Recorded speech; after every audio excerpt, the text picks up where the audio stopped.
Hello everyone, I hope you all are very well. I am Mayank Agarwal. आज के articles discuss कर लेते हैं। सबसे पहले जो आज आर्टिकल है वो बात कर रहा है जो सुप्रीम कोर्ट ने अभी रिसेंटली सेंट्रल गवर्नमेंट से उनका जो डिसीज़न है उसके बारे में पूछा है कि वो कैसे जो न्यूज़ है उसको डिजिटल मीडिया को और न्यूज़ को कैसे वो मॉनिटर करने वाले हैं, उसके बारे में गवर्नमेंट से और पूछा है सुप्रीम कोर्ट ने। उसके बारे में ये जो आर्टिकल है वो बात करता है। ये सेकंड आर्टिकल जो है इसको डिस्कस नहीं करेंगे। ये ओवरऑल सिचुएशन के बारे में बात कर रहा है, डिफरेंट कंट्रीज़ में जो अभी रिसेंटली चीज़ें हुई हैं उनके बारे में। देन ये जो थर्ड आर्टिकल है वो लक्ष्मी विलास बैंक जो कि एक ओल्ड प्राइवेट बैंक है उसमें जो प्रॉब्लम्स हुई जिसकी वजह से उसमें 1 मंथ का मॉरेटोरियम लगाया गया है, जिससे कि जो लोग हैं जो डिपॉजिटर्स हैं वो अपना मनी बाहर नहीं निकाल पा रहे। तो ऐसी क्या सिचुएशन थी कि गवर्नमेंट ने जो आरबीआई है उसने मॉरेटोरियम इम्पोज़ किया, साथ में जो बैंक है उसका मर्जर किया। तो उसके बारे में ये आर्टिकल है। ये जो थर्ड आर्टिकल है वो बात कर रहा है कि जो इंडिया के जो एक्सटर्नल अफेयर मिनिस्टर हैं एस जयशंकर, उन्होंने अपना एक रिसेंटली एक रिमार्क दिया है ग्लोबलाइजेशन और ट्रेड लिबरलिज्म के ऊपर। उसके ऊपर ये पूरा आर्टिकल है और इसमें डिटेल बात की गई है, जिसमें से आप अपने आंसर राइटिंग के लिए कुछ पॉइंट एक्सट्रैक्ट कर सकते हैं। अगर आपका जो क्वेश्चन है वो आरसीईपी के ऊपर आता है, रीजनल कॉम्प्रिहेंसिव इकोनॉमिक पार्टनरशिप के ऊपर जो आपका कोई भी क्वेश्चन आता है यूपीएससी से रिलेटेड, तो आप इस क्वेश्चन से कुछ अच्छे पॉइंट हैं जो एक्सट्रैक्ट कर सकते हैं। उसको आप एक A4 की सीट में लिख लीजिए। तो आप जब भी क्वेश्चन का आंसर देंगे तब ये पॉइंट भी आप वहाँ पे लिख सकते हैं। ये जो नेक्स्ट है, it is a discussion between two people. तो इस डिस्कशन में जो इंडिया के जो थ्रेट है पाकिस्तान और चाइना से, उसके बारे में इस आर्टिकल में बात की गई है, उसको भी डिस्कस करेंगे।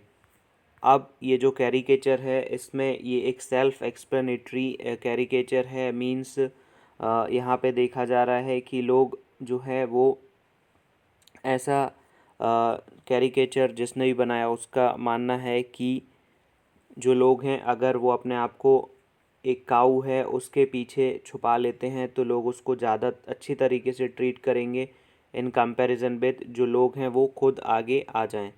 तो ये बताया है इस कैरिकेचर में।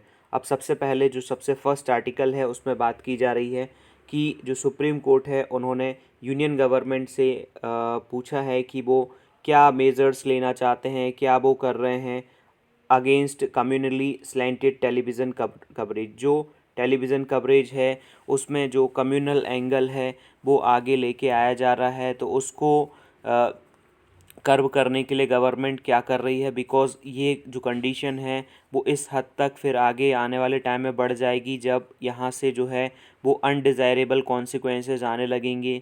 मींस जो डिवाइड है रिलीजन्स के बीच में वो इतना ज़्यादा बढ़ जाएगा कि जो कंडीशन है वो इतनी ख़राब हो जाएगी कि वो मैनेज नहीं कर पाएंगे। फिर यहाँ से बात की जा रही है कि जो ब्रॉडकास्ट मीडिया है उसमें जो हेट जो इन्फ्लेमेटरी जर्नलिज्म है उसको कैसे गवर्नमेंट कर्ब करेगी या फिर कैसी गवर्नमेंट की पॉलिसी रहेगी इसको कर्ब करने के लिए। और कोर्ट ने जो है गवर्नमेंट को ये वार्निंग भी दी है कि अगर गवर्नमेंट कुछ जो टाइम फ्रेम है उसके अंदर कोई मैकेनिज़्म लेके नहीं आती है तो सुप्रीम कोर्ट एक खुद से एक मैकेनिज़्म क्रिएट करेगा। अब कोर्ट का जो ये हियरिंग है वो इस बेसिस पे चल रहा था कि जो जब कोविड-19 पेंडेमिक इंडिया में एंटर ही हुआ था मार्च सीज़न में, तब जो दिल्ली का जो तबलीगी जमात फ्रैक्शन है उसके ऊपर जो है बहुत ज़्यादा ही उसको सुपर स्प्रेडर बोला गया। साथ ही उसके अगेंस्ट जो है वो हेट फैलाई गई। तो सेंटर उस समय जो है वो सेंटर ने इंटरवीन नहीं किया। साथ में जो सेंटर है उन्होंने जो अपना एफिडेविट दिया है उसमें ये बोला है कि जो भी न्यूज़ चैनल हैं ब्रॉडकास्टिंग चैनल हैं उन्होंने जो है जो बैलेंस होता है कोई एक पर्टिकुलर पर्सपेक्टिव पे जो मीडिया है उसका काम है न्यूट्रल रहना और जो जो भी न्यूज़ है उसको लोगों तक न्यूट्रल न्यूट्रली पहुंचाना, उसके बाद ये लोगों का पर्सपेक्टिव है कि वो उससे क्या उस चीज़ को समझते हैं। न्यूज़ न्यूज़ जो है वो लोग खुद समझ लेते हैं उसको, लोगों को अलग से उनको एक न्यूट्रल पर्सपेक्टिव देना होता है, उसके बाद जो लोग हैं वो उसको एनालाइज कर लेते हैं। तो ऐसा गवर्नमेंट का कहना है कि उसमें जो पर्सपेक्टिव है उसको उसको डिसबैलेंस किया गया और न्यूट्रल पर्सपेक्टिव लोगों के सामने नहीं रखा गया।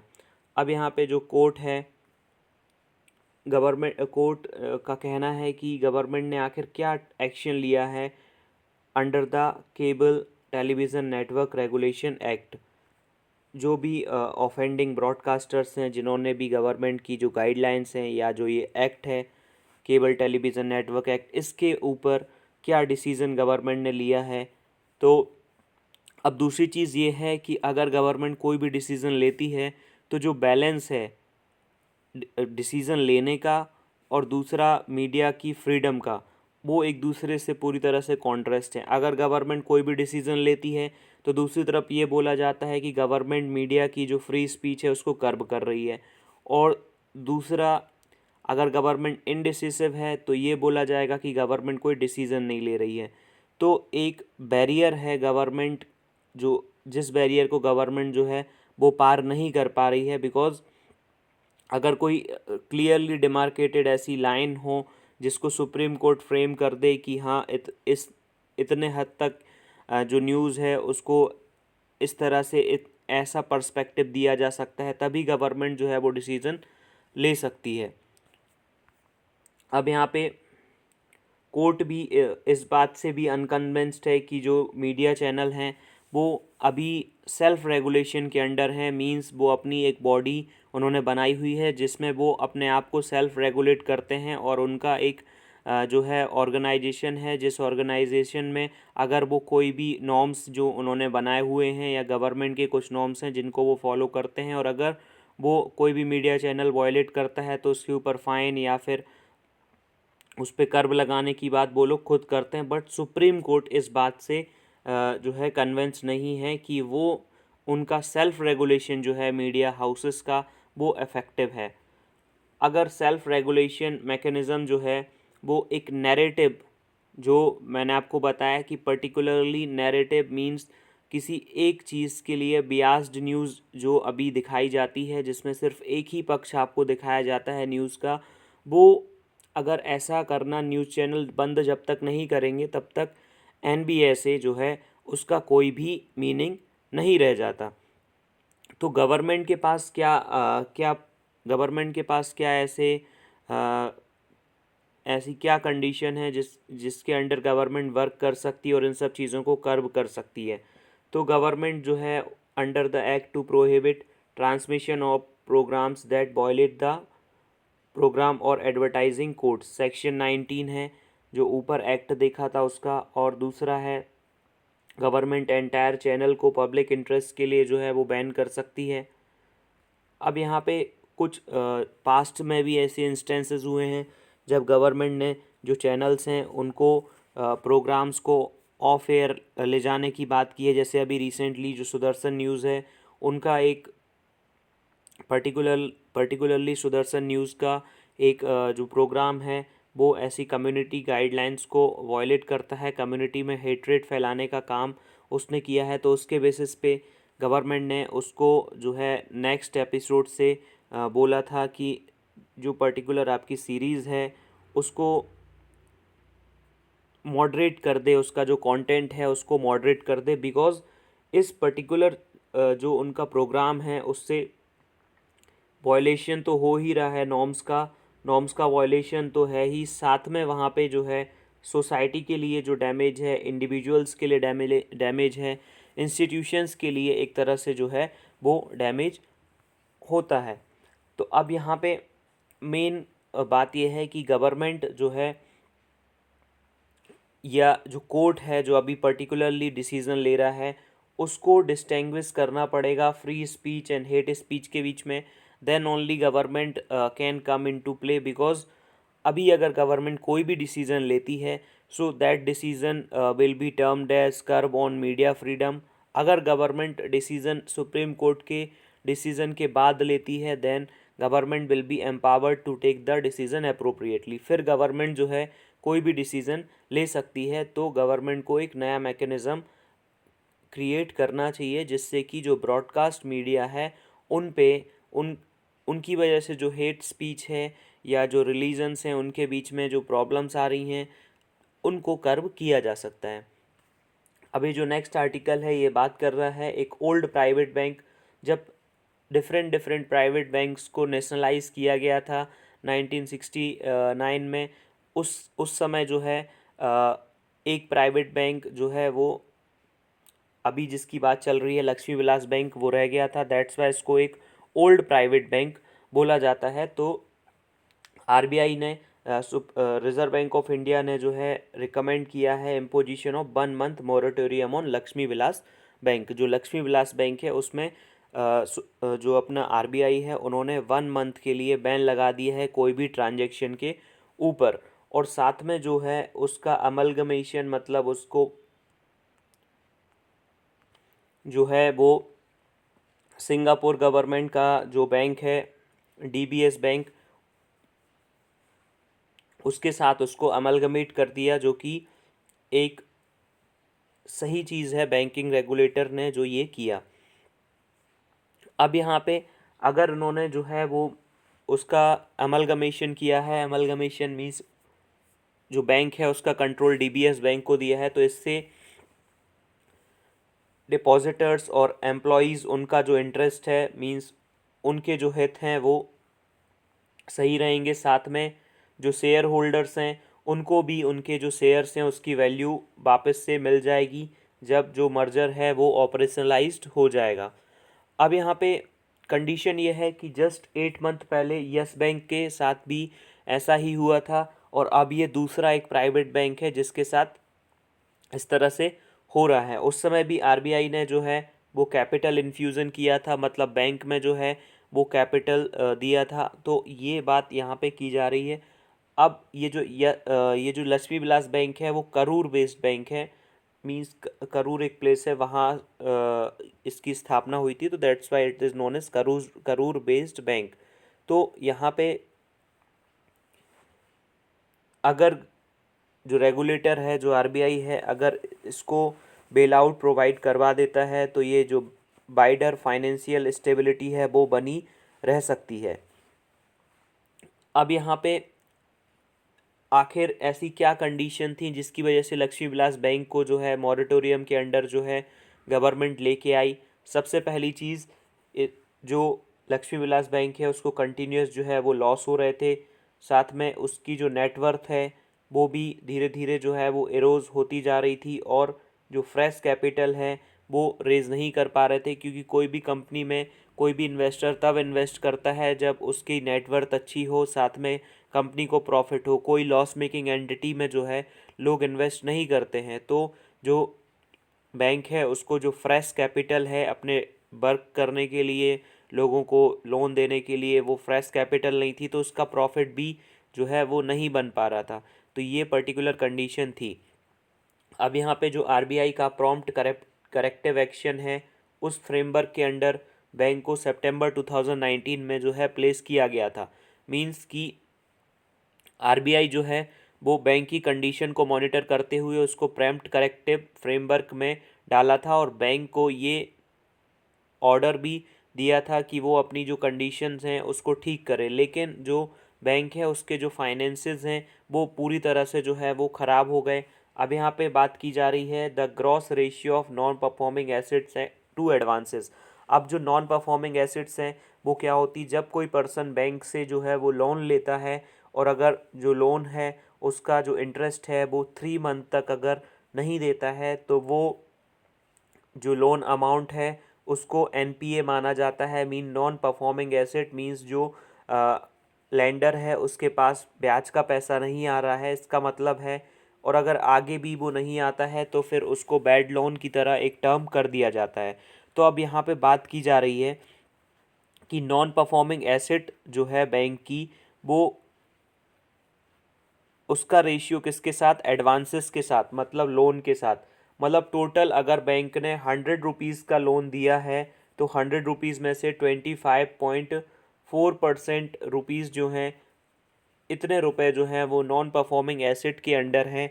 मतलब अप्रॉक्सीमेटली 1/4 जो मनी है उसके वापस आने की संभावना बहुत कम है। तो इस वजह से बैंक की कंडीशन के बारे में पता चला। और दूसरा जो है वो Tier 1 कैपिटल रेशियो, जो वैसल नॉर्म है, वैसल एक सिटी है जो स्विट्ज़रलैंड में है, वहाँ से बैंकिंग रेगुलेशन के लिए जो है वो नॉर्म्स सेट किए गए कि बैंक में कितना कैपिटल होना चाहिए। तो जो Tier 1 कैपिटल है, Tier 1 कैपिटल मतलब जो मनी इक्विटी में रहती है, जो प्रमोटर्स हैं, बैंक के जो मालिक हैं, वो उसमें इन्फ्यूज़ करते हैं। तो वो जो Tier 1 कैपिटल है वो नेगेटिव में आ गया। अब नेगेटिव में कैसे आया होगा? जितना भी मनी प्रमोटर्स के पास होगा उन्होंने प्लेज कर दिया होगा, उन्होंने उसको जो है गिरवी रख दिया होगा, और दूसरा कुछ लोन एक्स्ट्रा भी ले लिया होगा अपने नाम से। तो जो Tier 1 कैपिटल रेशियो है वो नेगेटिव में आ गया। और कैपिटल रेशियो जो है सब्सिक्वेंटली -4.8% जो है यहाँ तक चला गया। इसका मतलब है कि यहाँ से ये पता चल रहा है कि बैंक के जो प्रमोटर हैं उनका ही इंटरेस्ट जो है बैंक में अब नहीं रह गया, तभी तो उन्होंने अपने बैंक के शेयर जो है उनको प्लेज कर दिया। इससे तो यही पता चल रहा है कि वो खुद इंटरेस्टेड नहीं है। तो आने वाले टाइम में जो बैंक में जो शेयर होल्डर्स हैं या जो बैंक में इंटरेस्टेड लोग हैं वो क्यों इंटरेस्ट रहेंगे? मींस जो मालिक ही अगर अपनी कंपनी में इंटरेस्टेड नहीं है तो अदर जो पर्सन्स हैं वो क्यों इंटरेस्टेड रहेंगे? तो इससे सेंट्रल बैंक को जो बैंक की कंडीशन है उसके बारे में पता चला। अब यहाँ से बात की जा रही है कि जो ओवरऑल बैंकिंग सेक्टर है इंडिया में उसकी हेल्थ के बारे में। तो यहाँ पे सिग्निफिकेंट बहुत ज़्यादा ही उसके साथ जो है टेंशन है। और सेंट्रल गवर्नमेंट और साथ में जो रिज़र्व बैंक ऑफ इंडिया है उन्होंने क्या जो चीज़ें की हैं। अब सबसे पहले बात की जा रही है जो गीता गोपीनाथ हैं, IMF जो हैं उनकी चीफ इकोनॉमिस्ट हैं ये। उन्होंने कोविड-19 पैंडमिक की वजह से ग्लोबल इकोनॉमी में जो वाइड रेंजिंग डैमेज हुआ है, और साथ में जो बैंक्स हैं डिफरेंट, उनको बहुत ज़्यादा ही प्रॉब्लम आई है।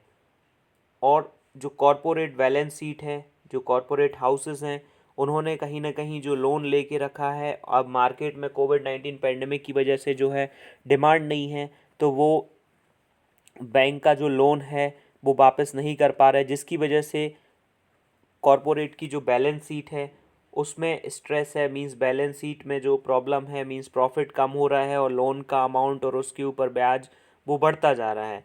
अब दूसरी चीज़, जो गवर्नमेंट है वो भी एक तरह से जो लार्ज डेट है उसके ऊपर बैठी हुई है। मतलब गवर्नमेंट ने भी बहुत सारा जो है लोन लेके रखा हुआ है। अब गवर्नमेंट के पास मनी आता है टैक्स कलेक्शन से, और टैक्स कलेक्शन भी कम हुआ बिकॉज पेंडेमिक की वजह से डिमांड बहुत ही कम है। लोग जिनके पास जितना पैसा है वो उतना ही पैसा अभी बचा के रखना चाहते हैं, क्योंकि जो लोग हैं उनके जो सेंटिमेंट्स हैं कि अभी जब तक मार्केट में डिमांड नहीं आएगी, जब तक किसी के पास 2 रुपये नहीं आएंगे, तब तक वो पिछला उसके पास रखा हुआ 1 रुपये खर्च नहीं करेगा। और जब तक वो खर्च नहीं करेगा तब तक जो है गवर्नमेंट को कोई भी रेवेन्यू मिलने वाला नहीं है। तो गवर्नमेंट के पास भी बहुत ज़्यादा ही डेट है।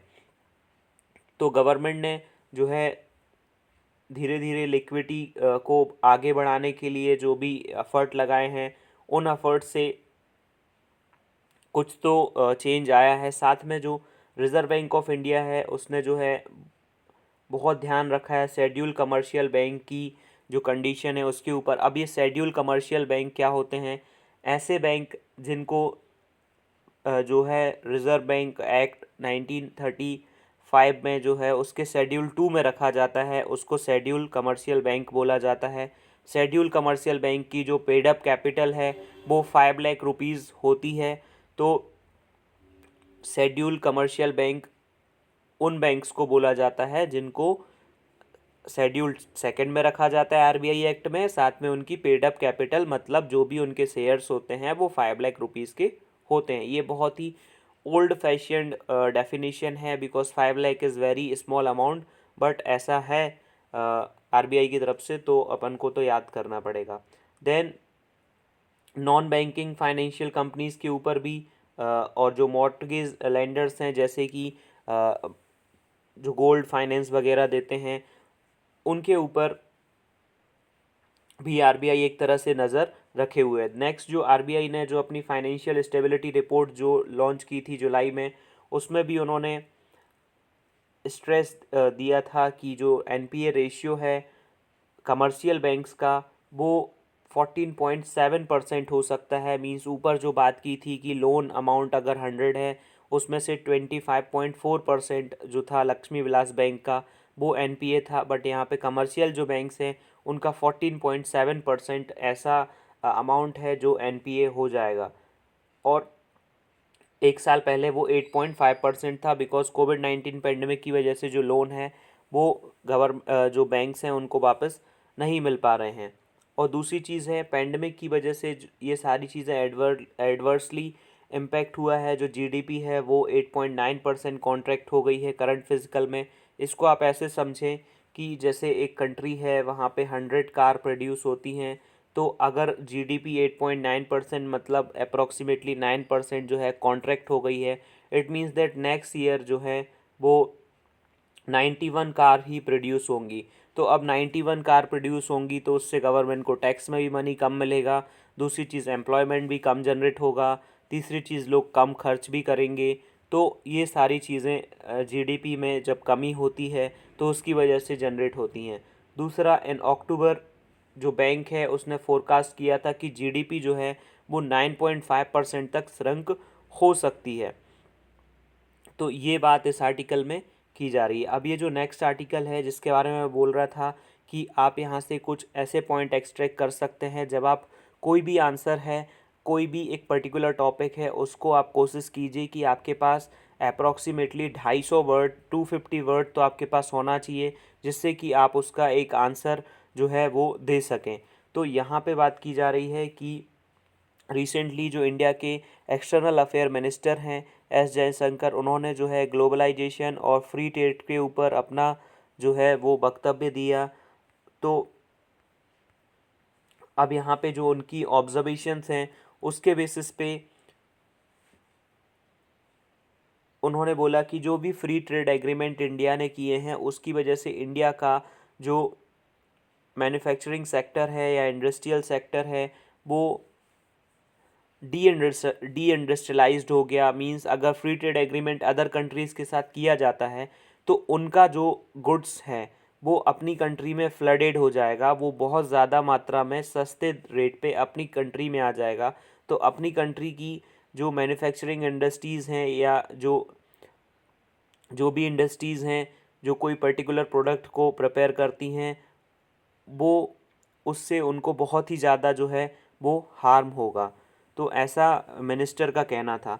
अब यहाँ से ये जो ऑब्जर्वेशन है, ये ऑब्जर्वेशन उन्होंने जस्ट आफ्टर 1 डे जो अभी एफटीए साइन हुआ है 15 कंट्रीज़ के बीच में, जो रीजनल कॉम्प्रिहेंसिव इकोनॉमिक पार्टनरशिप है, जो 10 आसियान कंट्रीज़ हैं और China, Japan, Australia, south Korea और न्यूजीलैंड के बीच में।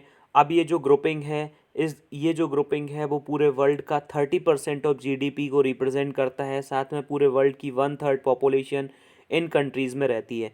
हालांकि इंडिया का आउट ऑफ दीज 15 कंट्रीज़ जो आरसीईपी के मेंबर हैं उनमें से 11 के साथ इंडिया का फ्री ट्रेड एग्रीमेंट है।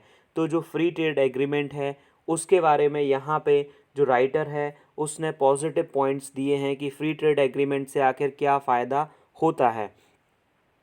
अब यहाँ पे जो इंडिया ने जो है वो रिफ्यूज़ कर दिया आरसीईपी को साइन करने के लिए, तो राइटर इसको टर्म कर रहा है कि एक तरह से ये साइन ऑफ वीकनेस है, क्योंकि इंडिया जो है वो रीजनल और साथ में जो ग्लोबल इकोनॉमी है उसी से चलने वाला है। तो अगर गवर्नमेंट फ्री ट्रेड एग्रीमेंट से बाहर जाएगी तो इंडिया के जो इम्पोर्ट हैं उसको बहुत ज़्यादा ही हार्म होने वाला है।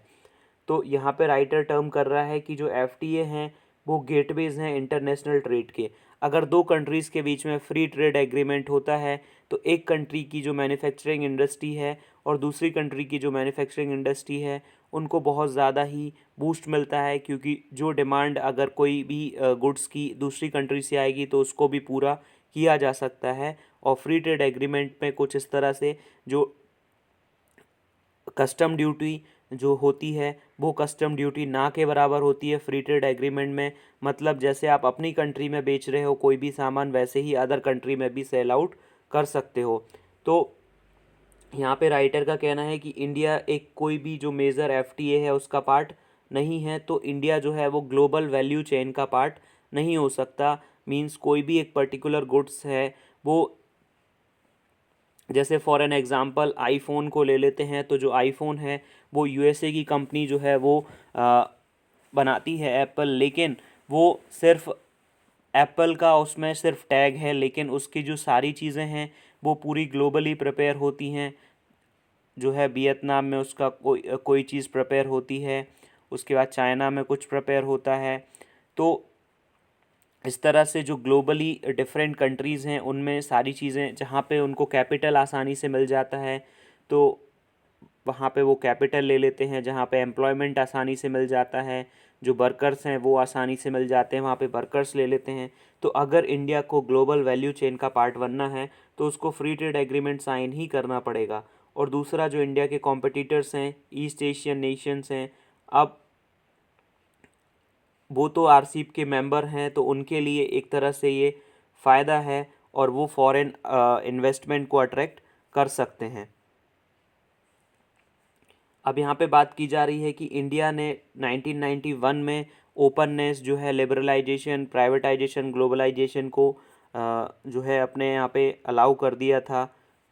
बट इंडिया एक तरह से अभी भी जो है वो क्लोज इकोनॉमी है। इसके पीछे राइटर का रीज़न है कि जो United nation conference on trade and development है, उनका कहना है, उनका जो इंपोर्ट रिस्ट्रिक्शन इंडेक्स है, इंडिया जो है वो एक वेरी रिस्ट्रिक्टिव कैटेगरी में डाला है। मतलब इंडिया बहुत सारे रिस्ट्रिक्शन लगाता है वर्ल्ड से आने वाली चीज़ों के ऊपर। इंडिया ने एंटी डंपिंग जो मेज़र्स हैं, एंटी डंपिंग क्या होता है, जब एक पर्टिकुलर कंट्री जो है दूसरी कंट्री के इंडस्ट्रीज़ को बहुत ही ज़्यादा हार्म करने लगती है। जैसे particularly in case of China का एग्जांपल ले लेते हैं। अगर चाइना एक बहुत ही सस्ते रेट पे जो है वो कोई एक पर्टिकुलर जो एक्स नाम की कोई चीज़ है वो इंडिया में आने लगे, और चाइना इस तरह से उसको डाल रहा है कि जिससे इंडिया की जो इंडस्ट्रीज़ हैं उसको हार्म हो, तो इंडिया जो है वो एंटी डंपिंग ड्यूटी वहाँ पे इम्पोज कर सकता है। तो ऐसा 972 टाइम्स इंडिया ने किया है। तो ये वर्ल्ड में सबसे ज़्यादा टाइम है। अब यहाँ पे तीसरी चीज़ के ऊपर बात की जा रही है कि एफटीए को ब्लेम किया जा रहा है इंडिया की मैन्युफैक्चरिंग के लिए, कि इंडिया में जो मैन्युफैक्चरिंग है वो फ्री ट्रेड एग्रीमेंट की वजह से उतनी ज़्यादा ग्रो नहीं कर पा रही है। बट यहाँ पे राइटर का कहना है कि गवर्नमेंट का जो इकोनॉमिक सर्वे है उसमें गवर्नमेंट ने पॉइंट आउट किया था कि जो फ्री ट्रेड एग्रीमेंट हैं उसकी वजह से जो इंडिया का मैन्युफैक्चरिंग सेक्टर है उसमें ओवरऑल जो है वो ग्रोथ देखने को मिली। तो मींस कमी कहाँ पे है, lack of competitiveness and absence of structural reforms. जो गवर्नमेंट को रिफॉर्म्स लेने चाहिए उन रिफॉर्म्स में एक तरह से जो है वो कमी देखने को मिलती है। अब यहाँ पे राइटर का कहना है कि पोस्ट 1991 में जो इंडिया 1991 के बाद जो इंडिया की जो ग्रोथ है वो इकोनॉमी भी ग्रो हुई है बहुत फास्टर पेस से एलपीजी रिफॉर्म्स की वजह से, साथ में जो है वो इकोनॉमिक प्रॉस्पेरिटी भी इंडिया में आई है। अब यहाँ पे एक एग्जांपल दिया हुआ है कि जो अरविंद पानगढ़िया हैं, इकोनॉमिस्ट और प्रोफेसर है, उनका कहना है कि जो रूरल और अर्बन इंडिया में है वो पॉवर्टी 40% थी 2004-05 में, जो कि अब सिर्फ 20% रह गई है 11-12 में। लेटेस्ट डाटा तो उसका है नहीं अभी। तो जो प्रॉस्पेरिटी है वो धीरे धीरे बढ़ती जा रही है और इंडिया जो है वो average economic growth rate international trade में जो है 8% की गेन कर रहा है। तो इस तरह से यहाँ पे इस आर्टिकल में बात की जा रही है। अब नेक्स्ट है, क्या इंडिया जो है वो टू फ्रंट वॉर की उसके ऊपर एक थ्रेट है। तो यहाँ पे राइटर 2 पर्सन हैं जो कि डिस्कस कर रहे हैं। तो सबसे पहले बात कर लेते हैं कि पॉसिबिलिटी है कि इंडिया जो है वो अब टू फ्रंट वॉर का सामना करने के लिए तैयार है, बिकॉज चाइना के साथ इंडिया का जो है वो स्टैंड ऑफ चल ही रहा है, और दूसरा जो है पाकिस्तान के साथ इंडिया के जो रिलेशन है वो पहले से ही ठीक नहीं है। तो क्या जो है टू फ्रंट वॉर जो हो सकता है, तो यहाँ पे राइटर का कहना है कि हाँ, ऐसी बिल्कुल ही पॉसिबिलिटी है, बिकॉज चाइना के साथ जो अभी लद्दाख में जो स्टैंड ऑफ चल रहा है, और दूसरा जो पाकिस्तान के साथ इंडिया की जो ट्रेडिशनली जो सिचुएशन है, कन्वेंशनल पाकिस्तान के ऊपर अपनी जो सुपीरियोरिटी है, तो इस केस में चाइना और पाकिस्तान के साथ जो थ्रेट है वो एक तरह से रियल है। अब यहाँ पे बात की जा रही है कि आखिर चाइना के साथ इंडिया की कंडीशन जो है वो इतनी ख़राब क्यों हुई है, बिकॉज़ अभी इंडिया ने जो है वो आर्टिकल 370 को रिपील कर दिया, और दूसरा जो है वो अस्काई चिन के ऊपर इंडिया में जो बात होने लगी, जिसकी वजह से चाइना जो है उसको ये कंडीशन अच्छी नहीं लगी, तो उसने लद्दाख में वो प्रॉब्लम्स क्रिएट करना स्टार्ट कर दी। अब जो दो कंडीशन है यहाँ पे, एक होती है LAC और एक है LOC। जो LOC है वो इंडिया की पाकिस्तान के साथ है, और जो LAC है वो इंडिया की चाइना के साथ है। LAC जो है उसके बीच में एक बफर जोन होता है जो डीमिलिटरलाइज जोन होता है, जो कि 50 से 100 किलोमीटर तक होता है। LAC पे कभी भी जो है क्रॉस बॉर्डर फायरिंग नहीं होती है, जैसा कि LOC पे पाकिस्तान बॉर्डर पे होती हैं। अब यहाँ पे मेन बात यह है कि आखिर ये कंडीशन क्यों बन रही है, कि चाइना के पास अभी ऐसी रिजीम है, ऐसी उनकी गवर्नमेंट है जो कि इस बात पे बिलीव करती है कि इंडिया कुछ ऐसे स्टेप ले रहा है जिससे चाइना के इंटरेस्ट जो हैं वो हार्म हो रहे हैं, और दूसरी तरफ इंडिया में भी ऐसी गवर्नमेंट है जो इस बात के ऊपर बहुत ध्यान रखती है। तो उन दोनों के कॉम्बिनेशन की वजह से इस तरह की कंडीशन जो है वो बन रही है।